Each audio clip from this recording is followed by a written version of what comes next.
ಪ್ರೇಮ್. ಪ್ರೇಮ್ ಅವನಿನ್ನ ಚಿಕ್ಕ ಹುಡುಗಲ್ಲ. ಅಣ್ಣ ಅದಲ್ಲ ಇದು ಇದು ಪ್ರೇಮ್. ಒಂದು ಕಾಲದಲ್ಲಿ ಕರಿಯ, ಜೋಗಿ ಮತ್ತು ಎಕ್ಸ್ಕ್ಯೂಸ್ ಮಿ ಥರ ಮೂವಿ ಕೊಟ್ಟು ಎಂಟರ್ಟೈನ್ ಮಾಡ್ತಿದ್ದ ಅಸಾಮಿ ಈಗ KD, DK, ರಾಂಗ್ ಪರ್ಸನ್, ಈ ಥರ ಜಾತ್ರೆ ಅನುಭವವುಳ್ಳ ಚಲನಚಿತ್ರವನ್ನು ಕೊಡ್ತಿದ್ದಾರೆ. ಆ್ಯಂಡ್ ಇವಾಗೂ ನಾನು KD ಮೂವಿ ಕ್ಲಿಪ್ಸ್ ಯೂಸ್ ಮಾಡಲ್ಲ, ಇನ್ನೂ ರಿಸ್ಕ್ ಅಂತ ಫೀಲ್ ಆಯ್ತಿದೆ. ಪೂರ್ತಿ ವಿಡಿಯೋನೇ ರಿಸ್ಕ್ ತೊಗೊಂಡು ಮಾಡ್ತಿದ್ದೀನಿ ಅಂತ ಅನ್ನಿಸ್ತಿದೆ. But just in case KD related clips use ಮಾಡಲ್ಲ, ಆದರೂ ಹೊಡೆಯಂಗಿದ್ರೆ ಹೆಂಗೆ ಬೇಕಾದ್ರೂ ಹೊಡಿತಾರೆ. ಸೊ ಈ ವಿಡಿಯೋದಲ್ಲಿ ನಾನು ಶೋ ಮ್ಯಾನ್ ಪ್ರೇಮ್ ಆದರು ಅಂತ ಬೇಸಿಕಲಿ ಅವರ ಫಿಲ್ಮೋಗ್ರಫಿ ಜರ್ನಿ ಮಾಡ್ತಾ ಯಾವ ಪಾಯಿಂಟಲ್ಲಿ ಜಾತ್ರೆ ಆದರು ಅಂತ ಡಿಸ್ಕಸ್ ಮಾಡೋಣ. ಆ್ಯಂಡ್ ಇದು ಆ್ಯಸ್ ಎ ಟ್ರೋಲ್ಗೆ ಅಂತ ಅಲ್ಲ, ಬಟ್ ಒಂದು ಪಾಯಿಂಟಲ್ಲಿ ಒಳ್ಳೆ ಸಿನಿಮಾ ಕೊಡ್ತಿದ್ದ ಡೈರೆಕ್ಟರ್ ಯಾಕೆ ಹೀಗೆ ಆದರು ಅಂತ ಒಂದು ಕಾಳಜಿ, ಅಕ್ಕರೆ ಮತ್ತು ಏನೇನೋ ಫೀಲಿಂಗ್ಸು ಇವೆಲ್ಲ ಆಚೆ ಹಾಕ್ತೀನಿ. So let's start Prem's journey from Jogi to Jogayya to ಜಾತ್ರೆ. ಸೊ ಕ್ರಿಸ್ತಶಕ 1976 ಅವರ ಜನನ ಆಯಿತು. ಆದರೆ ಅದೆಲ್ಲ ಇಂಪಾರ್ಟೆಂಟ್. ನಮಗೆ ಇಂಪಾರ್ಟೆಂಟ್ ಇರೋದು 1998 ಬಂದ ಹೆಲೋ ಯಮ. ಇದರಲ್ಲಿ ಇವರು ಬರೀ ಆ್ಯಕ್ಟರಾಗಿ ಬಂದಿದ್ರಾ? ಸಾರಿ, ಇದು ಕೂಡ ಇಂಪಾರ್ಟೆಂಟ್ ಅಲ್ಲ. ಇಂಪಾರ್ಟೆಂಟ್ ಇರೋದು 2003 ಬಂದ ಕಲಿಯ. ಇವಾಗ ರೌಡಿಸಮ್ ಜಾನ್ರ ಎಷ್ಟು ಫ್ರಸ್ಟ್ರೇಟಿಂಗ್ ಆಗಿದೆ, ಬಟ್ ಅವಾಗ ಅದು ಒಂದು ಎವಾಲ್ವಿಂಗ್ ಜಾನ್ರ ಆಗಿತ್ತು. ನನ್ನ ನಂಬಿ, ನಾನು ಆವಾಗ 1 year old ಇದ್ದೆ, ಇವೆಲ್ಲ ವಿಟ್ನೆಸ್ ಮಾಡಿದ್ದೀನಿ. ಸೊ ಆ ಅಂಡರ್ ವರ್ಲ್ಡ್ ಕ್ರೈಮ್ ಜಾನ್ರದಲ್ಲಿ ರಿಯಲ್ ಕ್ರಿಮಿನಲ್ಸ್ನ ಯೂಸ್ ಮಾಡೋದು, ಹಲೋ ವಿಕಿಪೀಡಿಯಾದಲ್ಲಿ ಇರೋದನ್ನ ಹೇಳ್ತಿರೋದು, ಏನೇನೋ ಅರ್ಥ ಮಾಡ್ಕೊಳ್ಬೇಡಿ. ಆ್ಯಂಡ್ ಆ ಟೈಮಲ್ಲಿ ಫಸ್ಟ್ ಟೈಮ್ ಡೈರೆಕ್ಟರ್ ಒಂದು A ಸರ್ಟಿಫಿಕೇಟ್ ಮೂವಿ ತರೋದು, ಆ್ಯಂಡ್ ಆ ಥರ ಟ್ರಾಜಿಕ್ ರೊಮ್ಯಾನ್ಸ್ ಜೊತೆ ಕ್ರೈಮ್ನ ಮಿಕ್ಸ್ ಮಾಡೋದು, ಈ ಒಂದು ಹೊಸದು ಅಲ್ಲ, ಬಟ್ ತುಂಬ ದೊಡ್ಡ ರಿಸ್ಕ್ ಫ್ಯಾಕ್ಟರ್ ಆಗಿತ್ತು ಕನ್ನಡ ಸಿನಿಮಾದಲ್ಲಿ. ಬಟ್ ಪ್ರೇಮ್ ಅವರು ಅದನ್ನು ತುಂಬ ಈಸಾಗಿ ಮಾಡಿದ್ದಲ್ಲದೆ ಅದನ್ನು ಒಂದು ಕಲ್ಟ್ ಕ್ಲಾಸಿಕ್ ಮೂವಿಯನ್ನಾಗಿ ಮಾಡಿದ್ರು. ಒಂದು ಕಡೆ ಡೂಮ್ಡ್ ರೊಮ್ಯಾನ್ಸ್, ಆ್ಯಂಡ್ ಅದು ಕೂಡ ಟ್ರಾಜಿಕ್ ಮಾಡೋದು, ಆ್ಯಂಡ್ ಅದನ್ನು ಎಸ್ಪೆಷಲಿ ಫೀಲ್ ಮಾಡಿಸೋದು more than the crime. So ಇಲ್ಲಿ ಪ್ರೇಮ್ ಅವರು ಫಸ್ಟ್ ಎಲೆಕ್ಷನಲ್ಲೇ ಗೆದ್ದಿದ್ರು. ಆ್ಯಂಡ್ ಈ ಪೂರ್ತಿ ಮೂವಿಲಿ ಲೈಕಬಲ್ ಆಗಿದ್ದು ಕ್ಯಾರೆಕ್ಟರ್ ಡೈನಾಮಿಕ್. ದರ್ಶನ್ ಅವರ character typical harassment king hero ಥರ ಇರಲಿಲ್ಲ, ಬಟ್ ಪ್ರೀತಿ ಮಾಡೋಕ್ಕೆ, ಹುಡುಗಿ ಜೊತೆ ಮಾತಾಡೋಕ್ಕೆ ಹೆಸಿಟೇಟ್ ಮಾಡೋ ಕ್ಯಾರೆಕ್ಟರ್ ಆಗಿದ್ದ. One of my favourite characters of Darshan after his roles in Navagraha and Laali Haadu. And on the other hand female lead ಕೂಡ ಸೇಮ್ ಮೆಂಟಾಲಿಟಿ ಇರೋಳು ಆಗಿದ್ಲು. ಆ್ಯಂಡ್ ಡೈನಾಮಿಕ್ ಚೆನ್ನಾಗಿತ್ತು. ಹ್ಯಾರಾಸ್ಮೆಂಟೇ ಲವ್ ಅನ್ನೋ ಟೈಮಲ್ಲಿ ಇದು ಸ್ವಲ್ಪ ಯೂನಿಕ್ ಫೀಲ್ ಕೊಡ್ತು. ಲವ್ ಪಾರ್ಟ್ ನ್ಯಾಚುರಲ್ ಆಗಿತ್ತು. ಇಲ್ಲಿ ಫ್ರೆಂಡ್ಸ್ ಕ್ಯಾರೆಕ್ಟರ್ ಸ್ವಲ್ಪ ಜನ ಹೈ ಪಿಚ್ ಆಗಿದ್ದರೂ ಕೂಡ ಅವರು ಕ್ಯಾರೆಕ್ಟರ್ಸ್ ಥರ ಫೀಲ್ ಆಯ್ತಿದ್ರು. ಆ್ಯಂಡ್ ಅದು ಆ ಕ್ಯಾರೆಕ್ಟರ್ದು ಪರ್ಸ್ನಾಲಿಟಿ ಥರ ಇತ್ತು rather than a template. And ಈ ಒಂದು ಸ್ಕ್ರಿಪ್ಟ್ ರೌಡಿಸಮ್ ಟೆಂಪ್ಲೇಟಲ್ಲೇ ಇತ್ತು. ಕ್ಯಾರೆಕ್ಟರ್ಸ್ ಮತ್ತು ಡೂಮ್ ರೊಮ್ಯಾನ್ಸ್ ಆ್ಯಡ್ ಮಾಡಿ ಯೂನಿಕ್ ಫೀಲ್ ಕೊಟ್ಟರು. ಆ್ಯಂಡ್ ಎಲ್ಲದಕ್ಕಿಂತ ಇಂಪಾರ್ಟೆಂಟ್, ಕಲಿಯಾ ಅಂತ ಮೂವಿ ಹೆಸರು ಇಟ್ಟರು, ರೇಸಿಸಮ್ ಇರಲಿಲ್ಲ. ಸೊ ಫಸ್ಟ್ ಮೂವಿಯಲ್ಲೇ ಸ್ಟೋರಿ ಟೈಟ್ ಇತ್ತು. ಕ್ಯಾರೆಕ್ಟರ್ಸ್ ಟಿಪಿಕಲ್ ಮೂವಿ ಟೆಂಪ್ಲೇಟ್ಗಿಂತ ಡಿಫ್ರೆಂಟ್ ಇದ್ದರು. So cult classic tragic romance ಅಂತ ಹೇಳೋದು ವ್ಯಾಲಿಡ್ ಇದೆ. ಸೊ ಸ್ಟೋರಿ ಟು ಜಾತ್ರೆ ರೇಷಿಯೋ ಅನಾಲಿಸಿಸ್ಗೆ ಬಂದರೆ, ನೆಕ್ಸ್ಟ್ ಬಂದು ಎಕ್ಸ್ಕ್ಯೂಸ್ ಮಿ. ಈ ಮೂವಿ ಅಂತೂ ಎಲ್ಲ 90s ಆ್ಯಂಡ್ 2000s ಅವರಿಗೆ ಪಕ್ಕಾ ನೆನಪು ಇರೋ ಮೂವಿ. ಈ ಮೂವಿಲೂ ಕೂಡ ಕ್ಲಿಯರಾಗಿ ಅಬ್ಸರ್ವ್ ಮಾಡಿದ್ರೆ ಟಿಪಿಕಲ್ ಕಮರ್ಷಿಯಲ್ ಮೂವಿ ಟೆಂಪ್ಲೇಟ್ ಕ್ಯಾರೆಕ್ಟರ್ಸ್ಗಿಂತ ಇವರು ತುಂಬ ಡಿಫ್ರೆಂಟ್ ಅಪ್ರೋಚ್ ಕೊಟ್ಟಿದ್ದಾರೆ. Main lead Ajay Rao shy and simple ಹುಡುಗ who loves music. Lead actress Ramya ಅವರು ಎಂಥೂಸಿಯಾಸ್ಟಿಕ್ ಹುಡುಗಿ. ಆ್ಯಂಡ್ ಮೂವಿಯ main soul Sunil Rao, cunning selfish villain. And ಈ ವಿಲನ್ ಕೂಡ ಟೆಂಪ್ಲೇಟೆಡ್ ವಿಲನ್ಗಿಂತ ಡಿಫ್ರೆಂಟ್ ಇದ್ದ, like one of the best villain characters from 2000s. And ಇವಾಗೂ ಆ ಥರ ವಿಲನ್ ಕ್ಯಾರೆಕ್ಟರ್ಸ್ ರಿಲಿವೆಂಟ್ ಥರ ಫೀಲ್ ಆಯ್ತಾರೆ. ಯಾಕಂದರೆ ಇಲ್ಲಿ ಇವನು ಸುಮ್ಮನೆ ವಿಲನ್ ಅಲ್ಲ, ಅವನು ಕೂಡ ಒಳ್ಳೆಯವನೇ, ಬಟ್ ಅವನ ಈಗೋ ಮತ್ತು ಸೆಲ್ಫಿಶ್ನೆಸ್ ನಿಧಾನಕ್ಕೆ ಅವನನ್ನು ವಿಲನ್ ಆಗಿ ಕನ್ವರ್ಟ್ ಮಾಡುತ್ತೆ. So reasonable villain. ಅಜಯ್ ರಾವ್ನ ಕ್ಲೋಸ್ ಫ್ರೆಂಡಾಗಿ ನೋಡ್ತಿರ್ತಾನೆ. ಆಮೇಲೆ ಒಂದು ಹುಡುಗಿ ಅವನಿಗೆ ಇಷ್ಟ ಆದಾಗ ಅವಳನ್ನು ಇಂಪ್ರೆಸ್ ಮಾಡೋಕ್ಕೆ ಯಾವ ಮಟ್ಟಕ್ಕೆ ಬೇಕಾದರೂ ಹೋಯ್ತಾನೆ ಅಂತ ತೋರಿಸಿದ್ದಾರೆ. ಆ್ಯಂಡ್ ಇದೇ ಇಂಪ್ರೆಸ್ ಮಾಡೋ ಹಂತದಲ್ಲಿ ಅವನ ಬೆಸ್ಟ್ ಫ್ರೆಂಡೇ ಅಡ್ಡ ಬಂದಾಗ ಅವನು ಅಟ್ ಫಸ್ಟ್ ಹಾರ್ಮ್ಲೆಸ್ ಆಗಿ ಹೋಯ್ತಿರ್ತಾನೆ, ಬಟ್ ಆ ಟೆನ್ಷನ್ ಆ್ಯಂಡ್ ಇನ್ಸೆಕ್ಯೂರಿಟೀಸಿಂದ ಟಾಕ್ಸಿಕ್ ಆಗೋಕ್ಕೆ ಸ್ಟಾರ್ಟ್ ಆಯ್ತಾನೆ. ಆ್ಯಂಡ್ ಆ ಥರ ಕ್ಯಾರೆಕ್ಟರ್ ಗ್ರೋತ್ ನೋಡೋದು ತುಂಬ ಕಡಿಮೆ ಇವಾಗಿನ ಮೂವೀಸಲ್ಲಿ. ಈ ಒಂದು ಸುನಿಲ್ ರಾವ್ ವಿಲನ್ ಆಗಿದ್ದರು, ಅವನನ್ನು ನೋಡಿ ಎಲ್ಲರೂ ಫ್ರಸ್ಟ್ರೇಟ್ ಆಗಿದ್ರು ಕೂಡ ಕ್ಲೈಮ್ಯಾಕ್ಸಲ್ಲಿ ಈ ಒಂದು ಬೇಕಾದವರು ಒಂದಾದರು ಆ್ಯಂಡ್ ವಿಲನ್ಗೆ ಒಳ್ಳೆ ಪಾಠ ಸಿಕ್ತು. ಬಟ್ ಎಲ್ಲರೂ ಈ ಫ್ರೇಮ್ ಬಂದಾಗ ಮೇನ್ ಕಪಲ್ಸ್ಗಿಂತ ಜಾಸ್ತಿ ವಿಲನ್ ಕ್ಯಾರೆಕ್ಟರ್ ಬಗ್ಗೆ ಯೋಚನೆ ಮಾಡ್ತಿದ್ರು. And it was such on iconic movie ನನ್ನ ಪ್ರಕಾರ, ಅ ಕಂಫರ್ಟ್ ಮೂವಿ. ಆ್ಯಂಡ್ ಇದರಲ್ಲಿ ಅಗೇನ್ ಫ್ರೆಂಡ್ಸ್ ಕ್ಯಾರೆಕ್ಟರ್ ಸ್ವಲ್ಪ ಹೈ ಪಿಚ್ಡ್, ಎಸ್ಪೆಷಲಿ ಈ ಅಂಕಲ್ ಕ್ಯಾರೆಕ್ಟರ್ ಹೈ ಪಿಚ್ಡ್ ಇದ್ದ. ಬಟ್ ಇಲ್ಲಿ ಒಂದು ಏನಂದರೆ, ಈ ಕ್ಯಾರೆಕ್ಟರ್ ಮಂಡ್ಯ ಒರಿಜಿನ್ ಇರೋ ಕ್ಯಾರೆಕ್ಟರ್ ಆಗಿರೋ ಕಾರಣ ಅವನು ಹೈ ಪಿಚ್ಡ್ ಇರೋದು was is character identity, stereo type ಅಲ್ಲ, ಅವ್ರ ಸಿಚುವೇಶನ್ಗೆ ಸೂಟ್ ಆಗುತ್ತೆ ಅಂತ ಏನೋ ಮಾಡಿರೋದಲ್ಲ, ಬಟ್ ಒಂದು ಟಿಪಿಕಲ್ ನ್ಯಾಚುರಲ್ ಕ್ಯಾರೆಕ್ಟರ್ ಥರ ಇದ್ದ. ಆ್ಯಂಡ್ ಇದು ಇಂಪಾರ್ಟೆಂಟ್ ಆಗುತ್ತೆ, ಯಾಕಂದರೆ ಬರ್ತಾ ಬರ್ತಾ ಈ ಪಾರ್ಟ್ ತುಂಬ ದೊಡ್ಡ ರೋಲ್ ಪ್ಲೇ ಮಾಡುತ್ತೆ ಪ್ರೇಮ್ ಅವರ ಫ್ಯೂಚರ್ ಮೂವೀಸಲ್ಲಿ. ಸೊ ಈ ಮೂವಿಯಲ್ಲಿ ಸ್ಟೋರಿ ಟು ಜಾತ್ರೆ ರೇಷಿಯೋ ಅನಾಲಿಸಿಸ್ ರಿಪೋರ್ಟ್.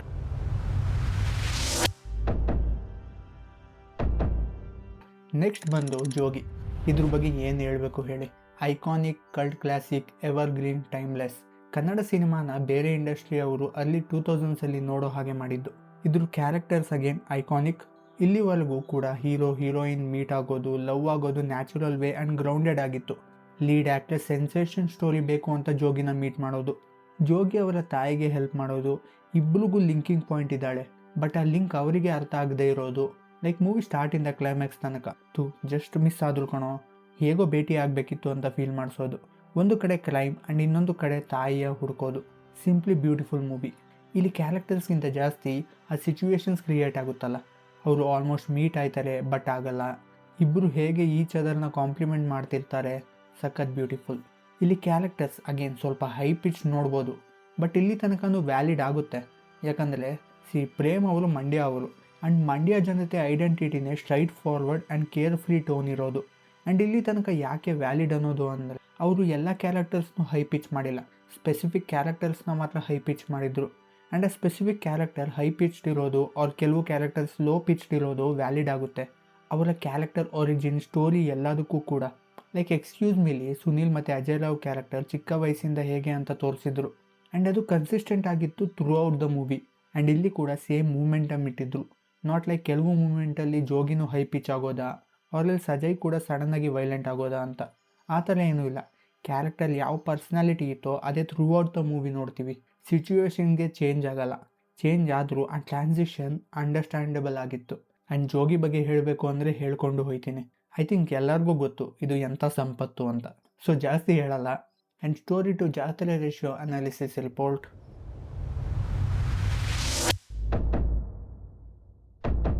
ನೆಕ್ಸ್ಟಿಂದ ಆ ಕಲ್ಟ್ ಕ್ಲಾಸಿಕ್ ಸ್ಟ್ರೀಕ್ ಬ್ರೇಕ್ ಆಗೋಕ್ಕೆ ಸ್ಟಾರ್ಟ್ ಆಗುತ್ತೆ.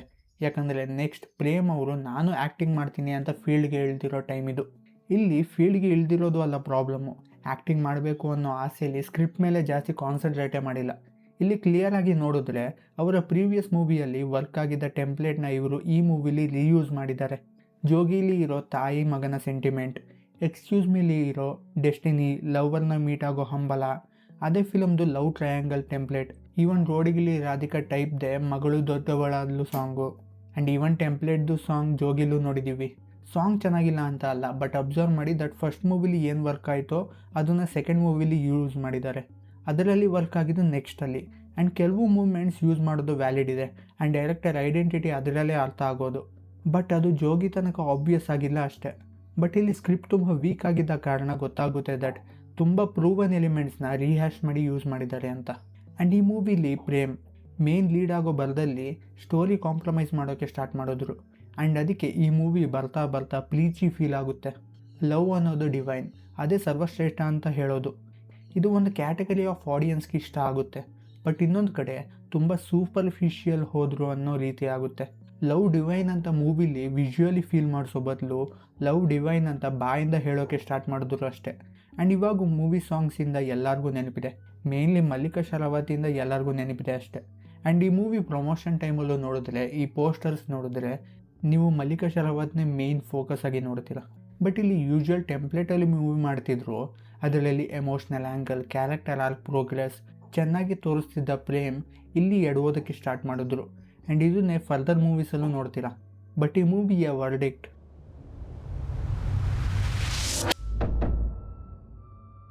Next Raj the showman. So ಇಲ್ಲಿ ಈವನ್ ನಾನು ಈ ಮೂವಿಯ ಕೆಲವು ಪಾರ್ಟ್ಸ್ ಇಷ್ಟಪಟ್ಟಿದ್ದೀನಿ, ಎಸ್ಪೆಷಲಿ ಎಷ್ಟು ಡಿಫ್ರೆಂಟ್ ಇತ್ತು Puneeth Rajkumar style and mannerism ಅಂತ. ಆ್ಯಂಡ್ ಇದ್ರದ್ದೇ ಕ್ವರ್ಕಿ ಎಕ್ಸ್ಟೆನ್ಷನ್ ಮುಂದೆ ನಾವು ಜಾಕಿ ಮತ್ತು ಪರಮಾತ್ಮದಲ್ಲಿ ಕೂಡ ನೋಡಿದ್ದೀವಿ. But coming to the Prem's direction, ಇಲ್ಲಿ ಒಂದು ಅಬ್ಸರ್ವ್ ಮಾಡ್ಬೋದು, ಇಲ್ಲಿ ಒಂದು ಟಿಪಿಕಲ್ ಮೂವಿ ಟೆಂಪ್ಲೇಟ್ ಇಂಡಸ್ಟ್ರಿಯಲ್ಲಿ ಯಾವುದು ಟ್ರೆಂಡಿಂಗಲ್ಲಿತ್ತೋ ಅವೆಲ್ಲ ಟೆಂಪ್ಲೇಟ್ಸ್ ತೊಗೊಂಡು ಮೂವಿಲಿ ಇನ್ಕ್ಲೂಡ್ ಮಾಡಿದ್ದಾರೆ.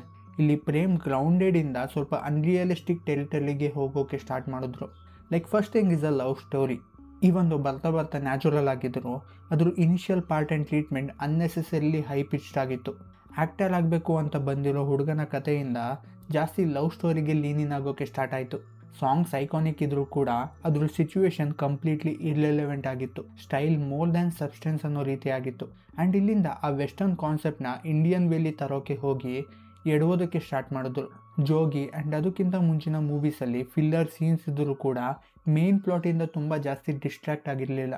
ಬಟ್ ಇಲ್ಲಿ ರಾಜನವನು ಮೂವಿ ಸ್ಟಾರ್ ಆಗಬೇಕು ಅನ್ನೋ ಪ್ಲಾಟ್ ಬಿಟ್ಟು ಹೀರೋಯಿನ್, ಅವಳ ವಿಲನ್ಸ್, ಆ ಲವ್ ಸ್ಟೋರಿ, ಫೈಟ್ ಮೇಲೆ ಜಾಸ್ತಿ ಫೋಕಸ್ ಮಾಡಿದ್ರು. ಆ್ಯಂಡ್ ಅದು ಮೇನ್ ಪ್ಲಾಟ್ಗೆ ಅಂತೂ ಯಾವ ರೀತಿಯೂ ಹೆಲ್ಪ್ ಆಗಿಲ್ಲ. ಬಟ್ ಈ ಪಾಯಿಂಟ್ ತನಕನೂ ಆಡಿಯನ್ಸ್ಗೆ ಪ್ರೇಮ್ ಅವರು ಅವರ ಚಾಮ್ನ ಕಳ್ಕೊಂಡಿದ್ದಾರೆ ಅಂತ ಯಾರಿಗೂ ಅನಿಸಿಲ್ಲ. ಬಟ್ ಸ್ಟೋರಿಗಿಂತ ಜಾಸ್ತಿ ಅನ್ನೆಸೆಸರಿ ಮೂಮೆಂಟ್ಸ್ ಮೇಲೆ ಫೋಕಸ್ ಮಾಡ್ತಿದ್ದಾರೆ ಅಂತ ಎಲ್ಲರಿಗೂ ಕಂಪ್ಲೇಂಟ್ ಇತ್ತು. ಸೊ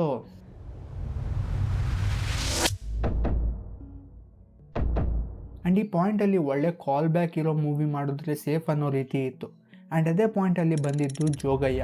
ನಾನು ಪರ್ಸ್ನಲಿ ಜೋಗಯ್ಯ ಮೂವಿನ ಎಂಜಾಯ್ ಮಾಡಿದ್ದೀನಿ. ಇವಾಗೂ ಬಂದರೂ ನೋಡ್ತೀನಿ. ಒಂಥರ ಕಂಫರ್ಟಬಲ್ ಮೂವಿ ಅಂತ ಹೇಳ್ತೀನಿ. ಜೋಗಿಗೆ ಕಂಪೇರ್ ಮಾಡಿದ್ರೆ ಅಂತೂ ಯಾವ ಲೆವೆಲ್ಗೂ ಇಲ್ಲ.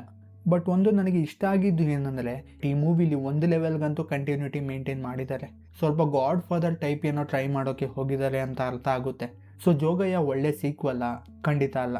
ಒಳ್ಳೆ ಮೂವಿನ ಕನ್ನಡ ಜನತೆಗೆ ಅಂತೂ ಇಷ್ಟ ಆಗಿರಲಿಲ್ಲ ಆವಾಗ. ಸೊ ಕಮೆಂಟ್ಸಲ್ಲಿ ಹೇಳಿ, ನಿಮ್ಮ ಪ್ರಕಾರ Jogayya as a movie or a sequel ನಿಮಗೆ ಹೇಗೆ ಅನ್ನಿಸ್ತು? ಪ್ರೇಮ್ ಅವರ ಪ್ರೋಗ್ರೆಸ್ ಗ್ರಾಫಲ್ಲಿ ಇದು ಮೈನಸ್ಗೆ ಹೋಗುತ್ತಾ ಅಥವಾ ಪ್ಲಸ್ಗೆ ಹೋಗುತ್ತಾ ಅಂತ. ಬಟ್ ನನಗೆ ಈ ಮೂವಿ ಇಷ್ಟ ಆಗಿದ್ದ ರೀಸನ್ ಏನಂದರೆ, ಒಂದು ಕೇರ್ಫುಲಿ ಮೂವಿ ಇತ್ತು, ಎಮೋಷ್ನಲ್ ಹೆವಿ ಇರಲಿಲ್ಲ. First of all more than Shivaraj Kumar ನನಗೆ ರವಿಶಂಕರ್ ಗೌಡ ಅವರ ಕ್ಯಾರೆಕ್ಟರ್ ಸಖತ್ ಇಷ್ಟ ಆಗಿತ್ತು. ವೇಳೆ ಸೆಕೆಂಡ್ ಹಾಫಲ್ಲಿ ಜೋಗಿ ಇಲ್ಲದೆ ಇರೋ ಟೈಮಲ್ಲಿ ಅವನ ಹೆಸರು ಹೇಳ್ಕೊಂಡು ಕ್ರೈಮ್ ನಡೀತಿದೆ, ಅದಕ್ಕೆ ಅವನೇ ವಾಪಸ್ ಬರಬೇಕು ಅನ್ನೋ ಕಾನ್ಸೆಪ್ಟ್ ನನಗೆ ಇಷ್ಟ ಆಯಿತು. ಆ್ಯಂಡ್ ಆ ವಯಸ್ಸಲ್ಲಿ ಈ VFX ನೋಡಿ ಇಂಪ್ರೆಸ್ ಆಗಿದ್ದೆ. ಇವಾಗ ತುಂಬ ಕಾಮಿಕಲ್ ಫೀಲ್ ಆಗುತ್ತೆ, ಬಟ್ ಎಲ್ಲೂ ಪ್ಲಾಟಿಂದ ಡಿಸ್ಟ್ರಾಕ್ಟ್ ಆಗಿಲ್ಲ. ಸ್ಲೋ ಆಗಿ ಪ್ಲಾಟ್ಗೆ ಟರ್ನ್ ಓವರ್ ಮಾಡಿದ್ರು. ಆಮೇಲೆ ಲವ್ ಸ್ಟೋರಿ ಸುಮ್ಮನೆ ಇನ್ಸರ್ಟ್ ಮಾಡಿದ ಹಾಗೆ ಇರಲಿಲ್ಲ. ಎಸ್, ಕ್ಲೈಮ್ಯಾಕ್ಸ್ ಸ್ವಲ್ಪ ಓವರ್ ಡ್ರಾಮ್ಯಾಟಿಕ್ ಮಾಡಿದ್ರು ಅಂತ ಅನ್ನಿಸ್ತು, but I felt good watch. Jogi sequel ಅಂತ ಮರ್ತೋದ್ರೆ ಗುಡ್ ವಾಚ್ ಅಂತ ಹೇಳ್ತೀನಿ. ಬಟ್ ಸ್ಟಿಲ್ ಕಮೆಂಟ್ಸಲ್ಲಿ ನಿಮ್ಮ ಒಪಿನಿಯನ್ ನನಗೆ ಮ್ಯಾಟರ್ ಆಗುತ್ತೆ. ನೀವು ಕಮೆಂಟ್ಸಲ್ಲಿ ನಿಮ್ಮ ಒಪಿನಿಯನ್ ಹೇಳಿ. ಬಟ್ ನಾನು ನನ್ನ ಲೆವೆಲ್ಗೆ ಗ್ರಾಫ್ ತೋರಿಸೋ ಹಾಗಿದ್ರೆ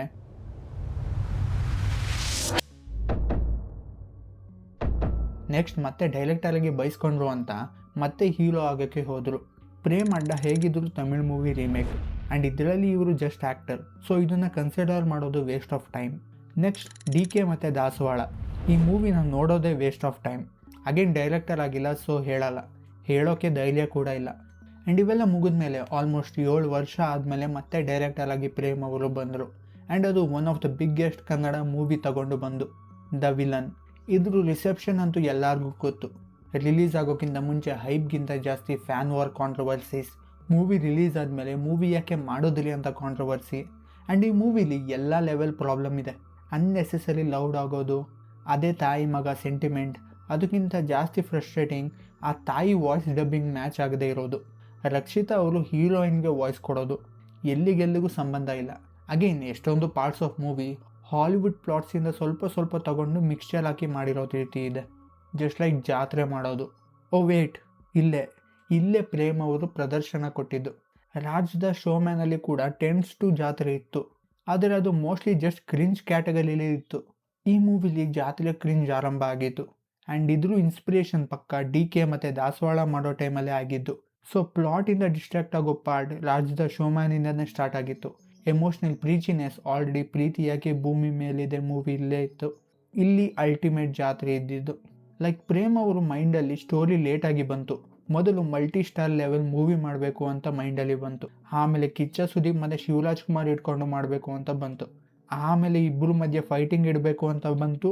ಆ್ಯಂಡ್ ಅದಾದಮೇಲೆ ಈ ಮೂವಿ ಸ್ಟೋರಿ ಬಂತು. So movie story last priority ಇರೋ ಕಾರಣ ಮೂವಿ ಎಕ್ಕೊಟ್ಟೋಯ್ತು.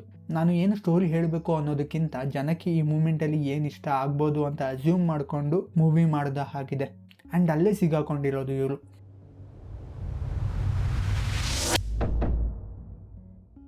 ಆ್ಯಂಡ್ ನೆಕ್ಸ್ಟ್ ಅಂಬಿ ನಿನಗೆ ವಯಸ್ಸಾಯಿತು. ಇದರಲ್ಲಿ ಬರೀ ಲಿರಿಕ್ಸ್ ಬರೆದಿರೋದು. ಪ್ರೇಮ್ ಅವರ ರೀಸೆಂಟ್ ಲಿರಿಕ್ಸ್ ಬಗ್ಗೆ ಹೇಳದೇ ಇರೋದೇ ಸಾಕು. ಆಲ್ರೆಡಿ ಹೇಳಿದ್ದೀನಿ, ಸೊ ಮುಂದಕ್ಕೆ ಹೋಗೋಣ. ಏಕಲವ್ಯ, ಇದಕ್ಕೆ ನಾನು ನೆಗೆಟಿವ್ ಹೇಳಿದ್ರೆ ಪಕ್ಕ ಹುಡುಗಿರ ಬಗ್ಗೆ ಕೇರ್ ಮಾಡೋಲ್ಲ, ಮಿಸೋಜಿನಿಸ್ಟಿಕ್ ಅಂತ ಹೇಳ್ತಾರೆ. ಯಾಕೆ? ನೆಗೆಟಿವ್ ಹೇಳಿದ್ರೆ ಈ ಟಾಪಿಕ್ ಬಗ್ಗೆ ನೀನು ಕೇರೇ ಮಾಡಲ್ಲ ಅಂತ ಸಮಾಜ ಹೇಳುತ್ತೆ. ಅದನ್ನ ಮೈಂಡಲ್ಲಿ ಇಟ್ಕೊಂಡು ಈ ಮೂವಿ ಮಾಡಿರೋದು. ಕೊನೆಯಲ್ಲಿ ಏನೋ ಎಮೋಷ್ನಲ್ ಮೂಮೆಂಟ್ ಮಾಡಿದ್ರೆ ಎಲ್ಲ ಮರ್ತೋಯ್ತಾರೆ ಅಂತ ಅಂದ್ಕೊಂಡಿದ್ದಾರೆ. But not us bro, not us. ಇವಾಗೂ ಹೇಳ್ತೀನಿ, ರಚಿತಾ ರಾಮ್ ಕ್ಯಾರೆಕ್ಟರ್ನ ಈ ಮೂವಿಯಿಂದ ತೆಗೆದಾಕಿದ್ರೆ ಈ ಮೂವಿ ವಾಚಬಲ್ ಆಗುತ್ತೆ. ಲೈಕ್ ಏನು ಪ್ರಯೋಜನ ಇತ್ತು? ಪೂರ್ತಿ ಮೂವಿಲಿ ಹೀರೋಯಿನ್ನ ವೀಲ್ ಚೇರಲ್ಲಿ ಎಳ್ಕೊಂಡು ಬರೋಕ್ಕೆ ಹೆಲ್ಪ್ ಮಾಡಿರೋದು ಅಷ್ಟೇ, ಅದು ಬಿಟ್ಟರೆ ಏನೂ ಇಲ್ಲ. ಆ್ಯಂಡ್ ಕಂಪ್ಲೀಟ್ಲಿ ತಲೆದೆಂಗೆ ಆಮೇಲೆ ಸೆನ್ಸಿಟಿವ್ ಟಾಪಿಕ್ ತಂದರು. ಲೈಕ್ ಮೂವಿ ಸ್ಟಾರ್ಟಿಂಗಲ್ಲಿ ತಾನೇ ತೋರ್ಸೆ ಅಂತ ಇನ್ಸೆನ್ಸಿಬಲ್ ಜೋಕ್ ಮಾಡಿದ್ರು, ಆಮೇಲೆ ಏನಾಯಿತು? ಆ್ಯಂಡ್ ರಚಿತಾ ರಾಮ್ ಕ್ಯಾರೆಕ್ಟರ್ ಬಿಟ್ಟರೆ ಮೂವಿ ಹೈ ಪಿಚ್ ಇಟ್ಟಿಲ್ಲದೆ ಹೋದರೆ ಮೂವಿ ತುಂಬ ಲೆವೆಲ್ಗೆ ವಾಚಬಲ್ ಆಗಿರ್ತಿತ್ತು. Like on the surface level plot ಚೆನ್ನಾಗಿದೆ, ಬಟ್ ಓವರ್ ದ ಟಾಪ್ ಮಾಡೋಕ್ಕೆ ಹೋಯ್ತಾರಲ್ಲ, ಅಲ್ಲೇ ಪ್ರಾಬ್ಲಮ್ ಆಗೋದು. ಏನೋ ಒಂದು ಎಕ್ಸ್ಟ್ರಾ ಹಾಕಿದ್ರೆ ಆಡಿಯನ್ಸ್ಗೆ ಇಷ್ಟ ಆಗುತ್ತೆ. ಐಟಮ್ ಸಾಂಗ್ ಇಡೋಣ, ರಕ್ಷಿತಾ ಕ್ಯಾಮಿಯೋ ಇಡೋಣ. ರಕ್ಷಿತಾ ಕ್ಯಾಮಿಯೋಗೆ ಯಾರಪ್ಪ ಅಷ್ಟೊಂದು ಎಕ್ಸೈಟ್ ಆಗ್ತಿರೋದು? ಈವನ್ ವಿಲನ್ ಮೂವಿಲೂ ಕೂಡ ವಿಲನ್ ಯಾರು ಅಂತ ಗೆಸ್ ಮಾಡೋ ರೀತಿ ಮಾಡಬೇಕಿತ್ತು, ಬಟ್ ಅನ್ನೆಸೆಸರಿ ಸಬ್ ಪ್ಲಾಟ್. ಆ ಲವ್ ಸಬ್ ಪ್ಲಾಟಲ್ಲಿ ಎಲ್ಲ ಮುಂಚೆನೇ ಪ್ಲ್ಯಾನ್ ಆಗಿದ್ದು ಅಂತ plot waste, over the top action. Grounded ಆಗಿದ್ದರೆ the villain one of the best star led movie ಆಗಿರೋದು. ಬಟ್ ಇಲ್ಲ, ಎಕ್ಸ್ಟ್ರಾ ಮಾಡಬೇಕು ಇವರಿಗೆ. ನಾನು ಪ್ರೇಮ್ ಅವರ ಡೈರೆಕ್ಷನ್ ಮತ್ತು ಅರ್ಜುನ್ ಜನ್ಯ ಅವರ ಕಾಂಪೋಸಿಷನ್ನ ಹೀಗೆ ಡಿಸ್ಕ್ರೈಬ್ ಮಾಡೋದು. ಬೇಸ್ ಲೈನಲ್ಲಿ ಚೆನ್ನಾಗೇ ಮಾಡ್ತಾರೆ, ಆದರೆ ಅದೇನೋ ಜಾತ್ರೆ ಎಲಿಮೆಂಟ್ ಎಕ್ಸ್ಟ್ರಾ ಹಾಕ್ತಾರೆ, ಚೆನ್ನಾಗಿರೋದು ಎಕ್ಕುಟ್ಟೋಗುತ್ತೆ. ಸೊ ಇಲ್ಲಿ ಕೂಡ Ekalavya movie towards the end ಹೇಗೆ ಸೀರಿಯಸ್ ಆಗುತ್ತಲ್ಲ, ಅದೇ ರೀತಿ ಪೂರ್ತಿ ಮೂವಿ ಅದೇ ಸೀರಿಯಸ್ನೆಸ್ಸಲ್ಲಿ ಇದ್ದಿದ್ದರೆ ಮೂವಿ ತುಂಬ ಚೆನ್ನಾಗಿರೋದು. ಆ್ಯಂಡ್ ಹೈ ಪಿಚ್ಡ್ ಕ್ಯಾರೆಕ್ಟರ್ಸ್, ಹಲ್ಲಿ ಥರ ಓಡಾಡೋದು. ಲೈಕ್ ಪ್ರೇಮ್ ಅವರ ಹಳೆ ಮೂವೀಸಲ್ಲೂ ಕೂಡ ಹೈ ಪಿಚ್ಡ್ ಕ್ಯಾರೆಕ್ಟರ್ಸ್ ಇದ್ದರು ಅಂತ ಹೇಳಿದ್ದೆ, ಆ್ಯಂಡ್ ಅದು ಕ್ಯಾರೆಕ್ಟರ್ ಐಡೆಂಟಿಟಿ ಥರ ಇತ್ತು ಅಂತಲೂ ಹೇಳಿದ್ದೆ. ಬಟ್ ಇಲ್ಲಿ ಎಲ್ಲ ಕ್ಯಾರೆಕ್ಟರ್ಸ್ ಕೂಡ ಹೈ ಪಿಚ್ಡ್ ಇರೋ ಕಾರಣ ಕ್ಯಾರೆಕ್ಟರ್ ಐಡೆಂಟಿಟಿ ಥರನೇ ಫೀಲ್ ಆಗಲ್ಲ. ಕ್ಯಾರೆಕ್ಟರ್ ಡಿಫ್ರೆನ್ಷಿಯೇಟ್ ಮಾಡೋಕ್ಕಾಗಲ್ಲ ಯಾವ ಕ್ಯಾರೆಕ್ಟರ್ ಯಾವ ಥರ ಅಂತ, ಎಲ್ಲರೂ ಸೇಮ್ ಫೀಲ್ ಆಯ್ತಾರೆ. ಸೊ ಇವರು ಬರೆಯೋವಾಗ ಕ್ಯಾರೆಕ್ಟರ್ ಬಗ್ಗೆ ಯೋಚನೆ ಮಾಡಿಲ್ಲ ಅನ್ನೋ ರೀತಿ ಆಗುತ್ತೆ. ನೆಸೆಸರಿ ಇರೋ ಕ್ಯಾರೆಕ್ಟರ್ ಹೈ ಪಿಚ್ಡ್ ಇಟ್ಟಿದ್ದಕ್ಕೆ ಹಳೆ ಮೂವೀಸಲ್ಲಿ ವ್ಯಾಲಿಡ್ ಆಗಿರೋದು, ಆ್ಯಂಡ್ ಅವರ ಒರಿಜಿನ್ಗೆ ಅದು ವ್ಯಾಲಿಡ್ ಇರೋದು. ಲೈಕ್ ಇವನು ಮಂಡ್ಯ ಕ್ಯಾರೆಕ್ಟರ್, ಆ ಮಂಡ್ಯ ಆ್ಯಕ್ಸೆಂಟೇ ಹೈ ಪಿಚ್ಡ್ ಆಗಿರುತ್ತೆ. ಸೊ ಆ ಕ್ಯಾರೆಕ್ಟರ್ಗೆ ಅದು ತುಂಬ ವ್ಯಾಲಿಡ್ ಆಗುತ್ತೆ. ಲೈಕ್ ಇವಾಗ ಜೋಗಿ ಕ್ಯಾರೆಕ್ಟರ್ ಕೂಡ ಸ್ವಲ್ಪ ಲೌಡ್ ಇದ್ದಾನೆ, ಅದು ಯಾಕೆ ಅಂದರೆ ಅವನ ಒರಿಜಿನ್ ಹೇಗಿತ್ತು ಅಂತ. ಅವನ ತಂದೆ ತಾಯಿ ಹೇಗೆ ಮಾತಾಡ್ತಾರೋ ಅವನು ಹಾಗೆ ಮಾತಾಡ್ತಾನೆ, ಸೊ ಅದು ತುಂಬ ವ್ಯಾಲಿಡ್ ಆಗುತ್ತೆ. ಆ್ಯಂಡ್ ಅವನು ಲೌಡಾಗಿ ಮಾತಾಡೋದು ತುಂಬ ಇನ್ನೋಸೆನ್ಸಲ್ಲಿರುತ್ತೆ, ಅದು ಎಲ್ಲೂ ಚೇಂಜ್ ಆಗಲ್ಲ. ಆ ಟೋನಲ್ಲಿ ನೆಗೆಟಿವ್ ಆಗಿ ಚೇಂಜ್ ಆಗಲ್ಲ, ಆರೆಲ್ಸ್ ಕ್ರಿಂಜ್ ಆಗಿ ಚೇಂಜ್ ಆಗಲ್ಲ. ಈವನ್ ರಮ್ಯಾ ಅವರ ಕ್ಯಾರೆಕ್ಟರ್ ನೋಡಿ, ತುಂಬ ಆತುರಕ್ಕೆ ಬೀಳೋ ಕ್ಯಾರೆಕ್ಟರ್. ಸುನಿಲ್ ರಾವ್ ಜೊತೆ ಇರೋ ಸೀನಲ್ಲಿ ಕೂಡ ಆತುರದಲ್ಲಿ ಬೈಯೋಕ್ಕೆ ಸ್ಟಾರ್ಟ್ ಮಾಡ್ತಾರೆ, ಏನು ಸಿಚುವೇಶನ್ ಅಂತ ಅರ್ಥ ಮಾಡ್ಕೊಳಲ್ಲ. ಅದೇ ಆತುರದಲ್ಲಿ ಇವನ ಹಿಂದೆ ಬೀಳ್ತಾರೆ, ಅದೇ ಆತುರದಲ್ಲಿ ಡಿಸಿಷನ್ ತಗೊತಾಳೆ, ಆ್ಯಂಡ್ ಅದೇ ಮಿಸ್ಟೇಕ್ ಮಾಡೋದು, ತುಂಬ ಆತುರದಲ್ಲಿ ಮಾತಾಡೋದು. And through out the movie ಅದೇ ಕನ್ಸಿಸ್ಟೆಂಟಾಗಿ ನೋಡ್ತೀರಾ, ಎಲ್ಲೂ ಚೇಂಜ್ ಆಗಲ್ಲ. ಈವನ್ ದರ್ಶನ್ ಕ್ಯಾರೆಕ್ಟರ್ ಪೂರ್ತಿ ಮೂವಿಲಿ ಸೈಲೆಂಟ್ ಶೈ ಕ್ಯಾರೆಕ್ಟರ್ ಆಗಿದ್ದ, ಆ್ಯಂಡ್ ಪೂರ್ತಿ ಮೂವಿಲಿ ಅದನ್ನೇ ನೋಡ್ತೀರಾ ನೀವು. ಎಲ್ಲೂ ಸುಮ್ಮನೆ ದರ್ಶನ್ಗೆ ಸ್ವಲ್ಪ ಬಿಲ್ಡಪ್ ಕೊಡೋಣ ಅಂತ ಲೌಡಾಗಿ ಮಾತಾಡೋದು, ಹೆವಿ ಡೈಲಾಗ್ ಹೊಡೆಯೋದು ಹಾಗೆ ಮಾಡಿಲ್ಲ. ಸೊ ಸಿಚುವೇಶನ್ಗೆ ದರ್ಶನ್ ಕ್ಯಾರೆಕ್ಟರ್ ಚೇಂಜ್ ಆಗಿಲ್ಲ, ಪೂರ್ತಿ ಮೂವಿಲಿ ಕನ್ಸಿಸ್ಟೆಂಟ್ ಆಗಿದ್ದ. ಅದನ್ನೇ ಇವರು ಸ್ಟಾರ್ಟಿಂಗಲ್ಲಿ ಮಾಡ್ತಿದ್ರು, ಅದಕ್ಕೆ ನಮಗೆ ಇಷ್ಟ ಆಯ್ತಿತ್ತು. ಬಟ್ ಇಲ್ಲಿ ನೋಡಿದ್ರೆ ಸಿಚುವೇಶನ್ ತಕ್ಕನಾಗೆ ಕ್ಯಾರೆಕ್ಟರ್ ಚೇಂಜ್ ಆಯ್ತಾನೆ, ಸಡನ್ನಾಗಿ ಎಮೋಷ್ನಲ್ ಆಯ್ತಾನೆ, ಸಡನ್ನಾಗಿ ಮೆಚೂರ್ ಥರ ಆಡ್ತಾನೆ, ಸಡನ್ನಾಗಿ ಲೋ ಆಗಿರ್ತಾನೆ, ಸಡನ್ನಾಗಿ ಹೈ ಆಗಿರ್ತಾನೆ, ಸಡನ್ನಾಗಿ ಪಲ್ಲಿ ಥರ ಆಡ್ತಿರ್ತಾನೆ, ಸಡನ್ನಾಗಿ ಸೈಲೆಂಟ್ ಆಗಿರ್ತಾನೆ. ಸೊ ಇವನ ಕ್ಯಾರೆಕ್ಟರ್ ಏನು ಅಂತಲೇ ಅರ್ಥ ಆಗಲ್ಲ. ಸೊ ಅದೇ ಪ್ರಾಬ್ಲಮ್ ಇರೋದು ಪ್ರೇಮ್ ಅವರ ಈ ರೀಸೆಂಟ್ ಮೂವೀಸಲ್ಲಿ. ಸೊ ಈ ಮೂವಿಲಿ ಬಂದರೆ ಎಲ್ಲರೂ ಹೈ ಪಿಚ್ಡ್ ಇರೋ ಕಾರಣ ಯಾರು ಕ್ಯಾರೆಕ್ಟರ್ ಥರ ಫೀಲ್ ಆಗಲ್ಲ, ಬಟ್ ಸರ್ಕಸ್ ಕ್ಲೌನ್ ಥರ ಫೀಲ್ ಆಯ್ತಾರೆ. ಇನ್ ಶಾರ್ಟ್, ಜಾತ್ರೆ. ಆ್ಯಂಡ್ ಫೈನಲ್ ಆಗಿ ಜಾತ್ರೆಯಲ್ಲಿ ಜಗತ್ ಜಾತ್ರೆ ಆಗಿ ಬರೋದು ಕೇಡಿ. ಮೂವಿ ನೇಮ್ ಹೇಳೋದು 2026 ಸೇಫಾ? ಸೊ ಈ ಮೂವಿಲಿ ಅನ್ನೆಸೆಸರಿ ಎಲ್ಲರನ್ನೂ ಹೈ ಪಿಚ್ ಮಾಡಿದ್ದಾರೆ, ಯಾಕೆ ಏನು ಅಂತ ರೀಸನ್ ಕೊಟ್ಟಿಲ್ಲ. ಅಲ್ಲೇ ಗೊತ್ತಾಗುತ್ತೆ ಕ್ಯಾರೆಕ್ಟರ್ ರೈಟಿಂಗ್ ಮೇಲೆ ಫೋಕಸ್ ಮಾಡೇ ಇಲ್ಲ ಅಂತ. ಲೈಕ್ ಪ್ರೀವಿಯಸ್ ಮೂವೀಸಲ್ಲಿ Darshan character, Ajay Rao character, Sunil character, ಆ ತಾಯಿ ಕ್ಯಾರೆಕ್ಟರ್, ಹೀರೋಯಿನ್ ಕ್ಯಾರೆಕ್ಟರ್ ಎಲ್ಲರ ಮಧ್ಯೆ ಡಿಫ್ರೆನ್ಷಿಯೇಟ್ ಮಾಡ್ಬೋದಿತ್ತು ಯಾರು ಏನು ಅಂತ. ಬಟ್ ಈ ಮೂವಿಲಿ ಎಲ್ಲರೂ ಸೇಮ್ ಇದ್ದಾರೆ, ಬೇಕಂದಾಗ ಲೋ ಆಗಿ ಮಾತಾಡ್ತಾರೆ, ಬೇಕಂದಾಗ ಹೈಯಾಗಿ ಮಾತಾಡ್ತಾರೆ. ಮೇನ್ ಲೀಡ್ಗೂ ಮೇನ್ ಹೀರೋಯಿನ್ಗೂ ಡಿಫರೆನ್ಸ್ ಇಲ್ಲ, ಜೆಂಡರ್ ಒಂದು ಬಿಟ್ಟರೆ ಏನೂ ಡಿಫರೆನ್ಸ್ ಇಲ್ಲ. ಅವಳು ಸಿಕ್ಕಿದಾಗ ಹೈ ಪಿಚ್ಡ್ ಆಯ್ತಾಳೆ, ಕೊನೆಯಲ್ಲಿ ಲೋ ಆಗಿ ಮಾತಾಡ್ತಾಳೆ, ಮಧ್ಯದಲ್ಲಿ ಯಾವುದೋ ಬೇರೆ ರೀತಿ ಮಾತಾಡ್ತಾಳೆ, ಸಾಂಗಲ್ಲೇ ಬೇರೆ ರೀತಿ ಇರ್ತಾರೆ.